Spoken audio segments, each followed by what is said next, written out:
Welcome everybody to another episode of the Football Cave. In this video, we're going to go over our sail concept. And again, we're going to run it a little bit like the air raid, and we're going to have some run and shoot principles mixed in. So hope you guys enjoy it. But today we're going to go over trips 60 sail, right? So first things first, okay? Trips tells us that the Y is on the line. Well, Y is always on the line, but he is on the line on the inside. So remember, in early, he's the middle guy and he's on the line. In trips, he's the inside guy. Okay, we do that so that it's easy to call tight end sets, but we'll go over that a little bit later. Okay, we also don't want the Y running the sail route because he's more of a tight end type body, and so we want the faster F running the sail route. 60 again tells our offensive line, right? It's vertical set. The 0 tells us it's an even number. It tells the receivers that the main concept is to the right. If it was 61, obviously it would be to the left. And then our running back is going to check release away from the concept side. Okay, so sail is always a 3-man concept. So even if we're in a 2x2 set, okay, the running back then becomes the number 3 to the front side. So where things are different is sail is a full field concept for us. All right, so front side of sail is always going to be this. And then the back side, we're going to have some sort of levels concept on the back side. Okay.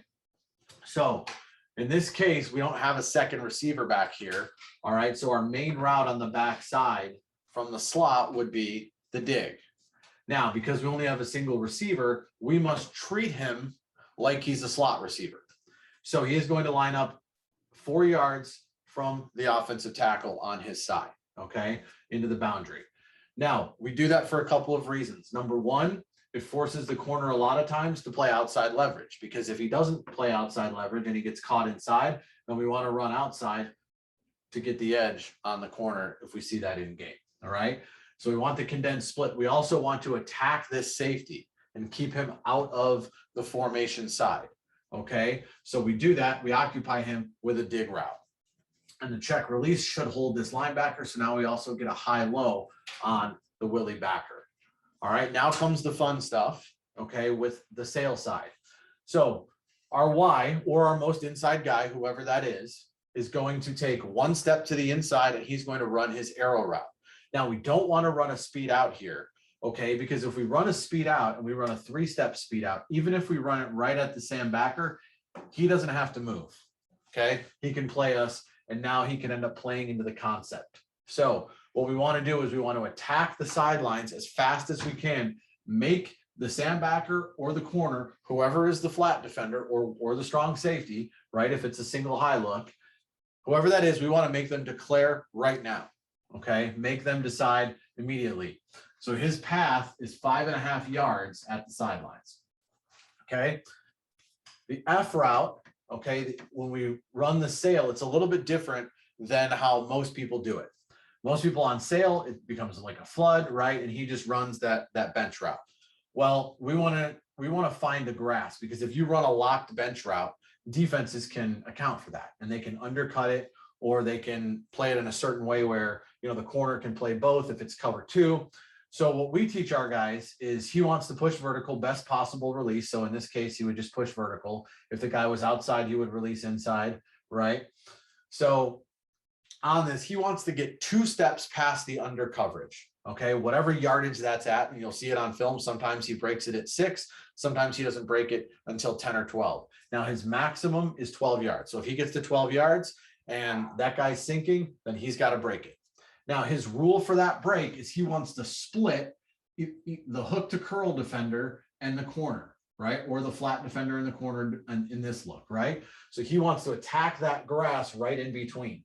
And that way, this guy cannot undercut the route. And if he does, we're running away from him. So he can't really play both. All right. And if this corner is bailing, now we're also still underneath the corner.